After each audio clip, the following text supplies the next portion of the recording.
اللہ کے نبی صلی اللہ علیہ وسلم ایک مجلس کے اندر بیٹھے ہوئے تھے، اچانک ایک زوردار آواز آئی۔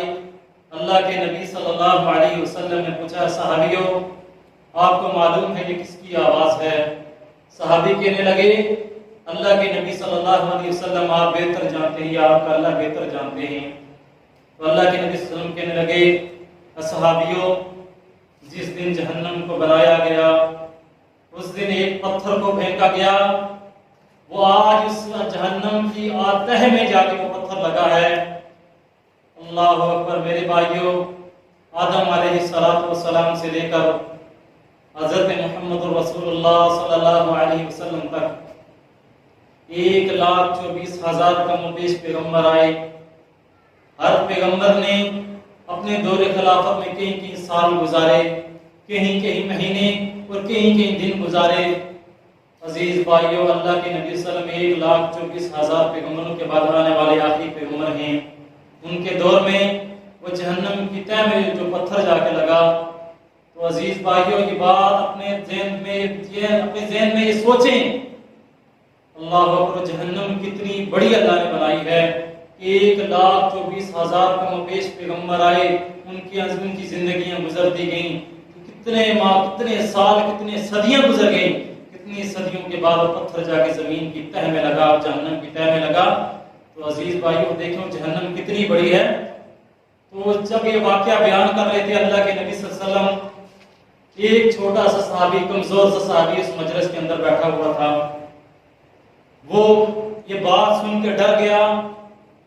اللہ اکبر، کمزور تھا، اس سے اتنا زیادہ ڈر گیا کہ اس سے برداشت نہ ہوا، وہ مجلس سے اٹھ کے اپنے گھر کی طرف چلا گیا۔ گھر گیا، کافی دن اپنے گھر کی طرف ہی رہا، اللہ کے نبی صلی اللہ علیہ وسلم کے مجلس میں نہیں آیا۔ اللہ کے نبی صلی اللہ علیہ وسلم نے صحابہ کو پوچھا، اے صحابہ، فلاں صحابی جو ماڑا سا تھا، جو کمزور سا صحابی تھا، وہ آیا نہیں، کیوں؟ خیریت تو ہے، اس کا پتہ کرو۔ صحابہ کہنے لگے، اللہ کے نبی صلی اللہ علیہ وسلم پتہ کر کے ہی بتلا سکتے ہیں وہ کیوں نہیں آیا۔ اللہ کے نبی صلی اللہ علیہ وسلم نے کہا کہ جاؤ صحابیوں، دیکھ آؤ، اس کا پتہ کر کے آؤ۔ جب صحابی اس کے گھر گئے، دروازہ کھٹکایا اور پوچھا، اے صحابی، تجھے اللہ کے نبی صلی اللہ علیہ وسلم یاد کر رہے ہیں کہ ان کی مجلس میں تم نہیں آئے، خیریت تو ہے؟ تو شدید بیمار تھا، علیل ہو چکا تھا، کافی کمزور ہو چکا تھا۔ وہ کہنے لگا کہ جس دن سے جہنم کا ذکر سنا ہوا ہے اس دن سے مجھے سکون نہیں، چین نہیں۔ میں نے اللہ سے یہ دعا کی کہ اللہ مجھے مرنے کے بعد جہنم کی آگ کو سزا نہ دینا، جو بھی تکلیف بھیجنی ہے اس دنیا کے اندر بھیج دینا، تو مجھے یہ بیماری نے آ لکھا ہے۔ تو صحابہ چلے گئے اللہ کے نبی صلی اللہ علیہ وسلم کے پاس، کہنے لگے وہ بہت سخت بیمار ہے۔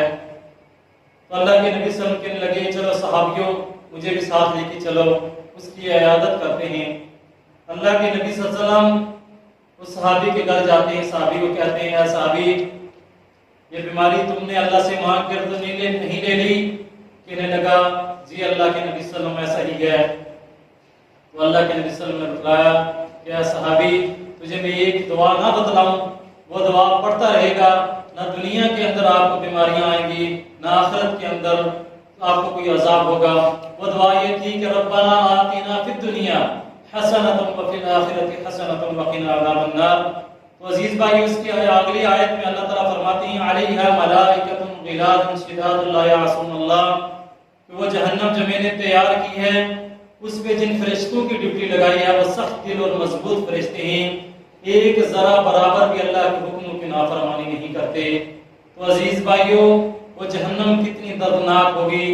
اللہ تعالیٰ قرآن پاک میں بار بار اس چیز کا اعلان فرماتے ہیں کہ یا ایھا الذین آمنوا، اے ایمان کے دعوے دارو، اپنے آپ کو بھی جہنم کی آگ سے بچا لو، اپنے گھر والوں کو بھی جہنم کی آگ سے بچا لو۔